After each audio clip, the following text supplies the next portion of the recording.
This is the Prophecy Project. Understanding the times, the nations in military conflicts, with Bible teacher and author, Alan Bonk. Welcome to session number 15 of the Prophecy Project. Last session, I went through Isaiah chapter 23, which I would subtitle, The Burden of Tyre. Also, Isaiah 14 and 30. We found that Ashur, the Assyrian, is a man of anger and rules the nations, all the earth, in wrath. With a continual stroke, it says, the earth will break into singing when Ashur is killed. There's a great relief, and everyone just sits back and begins to sing. The Assyrian is linked to Lucifer in purpose and attributes. Ashur's demise is seen as with a spiritual view and is shown of his fate after death. The Lord will break the Assyrian in Israel. He will descend down through hell, but won't stay there because he had slain his own people. But his ultimate destination is Tophet, the place or the lake of fire. Now, let's move on. I want to look at Isaiah chapter 31. This chapter is a continuation of Isaiah chapter 30, which we covered in session 14. In verse 1, God chastises Israel for trying to ally with Egypt to protect themselves from the Assyrian. It says, woe to them that go down to Egypt for help, and stay or trust in horses, and trust in chariots because they are many, and in horsemen because they are strong. But they, Israel, look not to the Holy One of Israel, neither seek the Lord. This is a problem. Verse 2, yet he, the Assyrian, also is wise and will bring evil and will not call back his words, but will rise up against the house of evildoers and or also against the help, which is Egypt, of them that work iniquity. Verse 3, now the Egyptians are men and not God, and their horses flesh and not spirit. When the Lord shall stretch out his hand, both he that helpeth shall fall, and he that is holpen, or being helped, shall fall.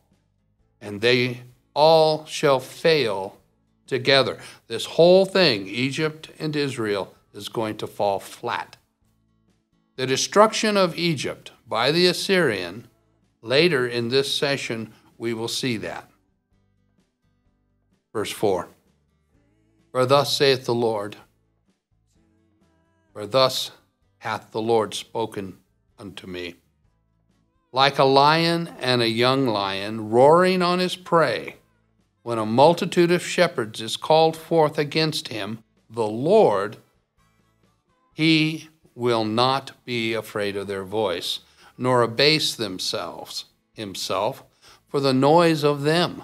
So shall the Lord of hosts come down to fight for Mount Zion, the Lord himself, and for the hill thereof. God will come down and fight. He's not afraid of the Assyrian. The Lord is not afraid to peep. He is not afraid of Ashur or his armies. Verse 5, as birds flying, so will the Lord of hosts defend Jerusalem.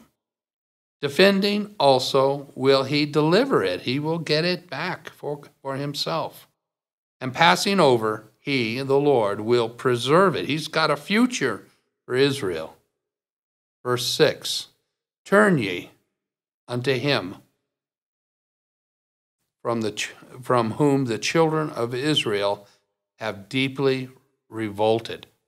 They defected from serving God, from trusting him. Verse 7, For in that day every man shall cast away his idols of silver and his idols of gold, which your own hands have made unto you for a sin. This is the purging of God's people, which must happen before God's kingdom is established. We see it over and over.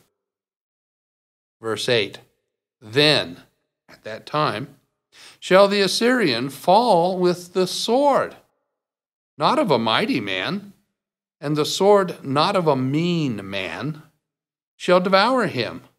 But he shall flee from the sword, and his young men shall be discomfited. That word means to pay a price. Verse 9, and he, the Assyrian, shall pass over to his stronghold for fear, and his princes shall be afraid of the ensign. This is God's ensign, God's sign, saith the Lord, whose fire is in Zion, and his furnace, remember he has a consuming fire, is in Jerusalem. Now we know how the Assyrian dies. He is stabbed by someone in his stronghold, someone he does not expect would do it. Not a mean man, so he's not a soldier. Asher is afraid that something like this is going to happen. He has fear. So he moved to a more secure location. This assassin will be trusted, and someone close to Asher, probably an advisor on some non-military type issues. Now, I want to move into the book of Daniel, chapters 10 and 11, which will tie Persia, modern Iran, to Assyria and the Assyrian. Also, as has been the case in previous sessions, we read the first chapter, chapter 10, to set up our understanding for the second, chapter 11. We will start in chapter 10, verse 5. Then I, Daniel, lifted up my eyes and looked, and behold, a certain man clothed in linen, whose loins were girded with fine gold of Uphaz. His body also like the beryl, and his face like the appearance of lightning, and his eyes as lamps of fire, and his arms and his feet like the color of polished brass, and the voice of his words like the voice of a multitude. What a man this is. At the sight of this messenger, Daniel basically collapses and is unable to deal with what he has just seen or what he is seeing. But the messenger helps Daniel to regain some of his composure, and he begins to explain why he has come and what his message is all about. Verse 14. Now I am come to make thee, Daniel, understand what shall befall thy people, the Jewish people, in the latter days. For yet the vision is for many days. It's a future thing that's going to take place. It's important that we remember that's a central theme of this vision is the end time Israel and what's going to happen to them. It's going to seem, as we proceed, that Persia is the subject, but it's not. Now we continue to Daniel chapter 11. I'll start in verse 2. And now will I show thee the truth. Behold, there shall stand up yet 3 kings in Persia, and the 4th shall be richer than they all. Now, for the sake of time, I want to explain that the rise and fall of each of these kings is explained in this chapter. The first king is seen in verse 3, the second king in verse 7, and the third in verse 20. But the first 3 kings are not the focus for us today. Our interest is in the 4th king, and his story starts in verse 21. And in his estate, this is the estate of the 3rd king, which is just demised, shall stand up a vile person. He would be the fourth king, to whom they shall not give the honor of the kingdom, Persia. But he shall come in peaceably and obtain the kingdom by flatteries. Now, this man is not their first choice to be their leader, to be their next king. He was not shown that honor. He wasn't chosen, but he doesn't give up. He shows discipline, and he works peacefully through flatteries to get his way. The term flatteries means to be smooth, a smooth talker. Flatteries are a tool which is used to appeal to someone's vanity or pride, and there's plenty of that in the world today. He appears to be good at it, but don't forget, he is actually a vile man. Verse 22, and, or also, with the arms or armies of a flood shall they, those who make decisions about who's going to be their leader, be overflown. That overflown means to be swept away. He basically pushes them to the side and moves on through. Swept away from before him, and shall be broken, yea, also the princes of the covenant. Now, the prince of the covenant, the prince of the covenant, Messiah, shall be swept away. At this point in time, he has nothing to do with the Messiah. He doesn't want the Messiah or need the Messiah, and he pushes him away. This man will have the support of some military forces and has the threat of violence behind his flatteries. Give me what I want or else. Verse 23, and after the league, that word means an agreement, made with him, he shall work deceitfully, for he shall come up and shall become strong with a small people, a small ethnic group. Verse 24, he shall enter peaceably even among the fattest places of the province. He's going to move through the country. And he shall do that which his fathers have not done, nor his fathers' fathers. He shall scatter among them the prey, the provinces, the prey and spoil and riches. Yea, he shall forecast his devices against the strongholds, even for a time. Now, this man has a power base of a small people, a minority, and he begins to work deceitfully, saying one thing and doing another. He quickly becomes wealthy, and he does something with it. He shares it with the people. He gives them the riches and the spoils. This is a very shrewd thing to do. He gets the support of the people by giving them what no one else ever has. Remember, it says his fathers haven't done it. He, in effect, buys the support of the people. He also forecasts devices. This means to cast spells. He uses this spiritual tool of casting spells to destroy the stronghold of his enemies. Those who try and stand up and stay in front of him, he pushes them to the side using spells. This man has an understanding that all battles are won or lost in the spirit realm. We are also told that his reign is just for a time and then it'll end. Verse 25 through 30 describe a series of military campaigns involving the fourth king. They are as follows.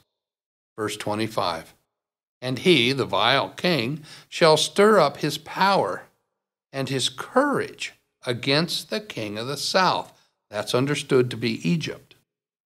With a great army, and the king of the south shall be stirred up to battle with a very great and mighty army.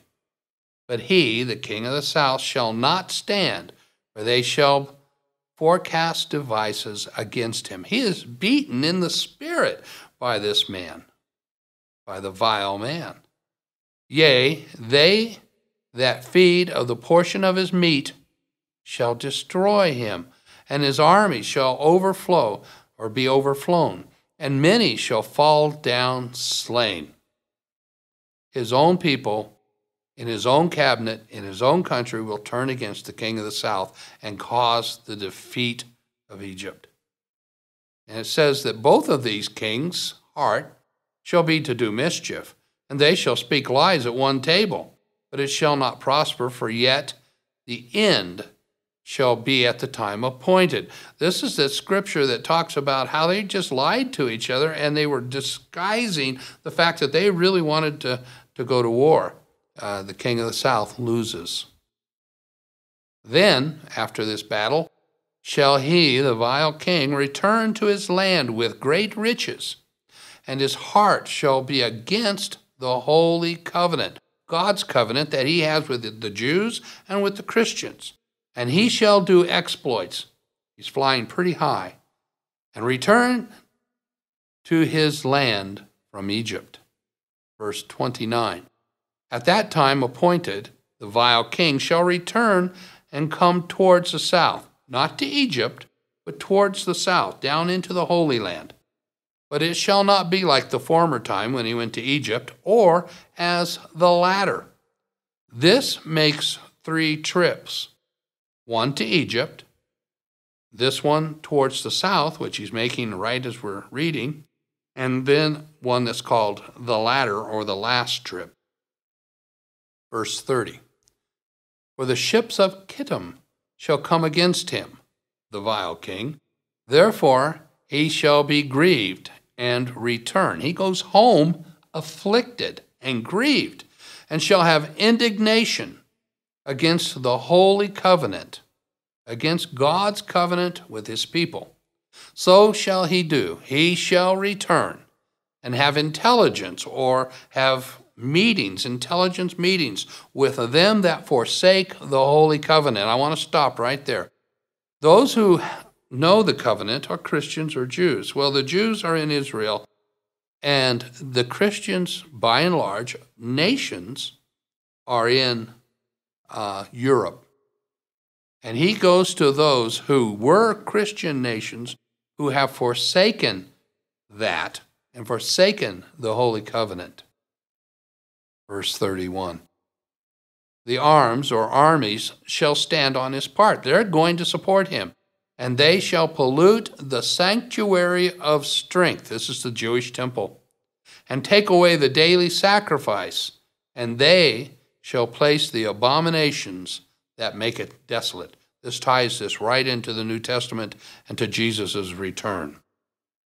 This vile king attacks and conquers Jerusalem, and his armies at the end of that time are afflicted by the ships of Chittim.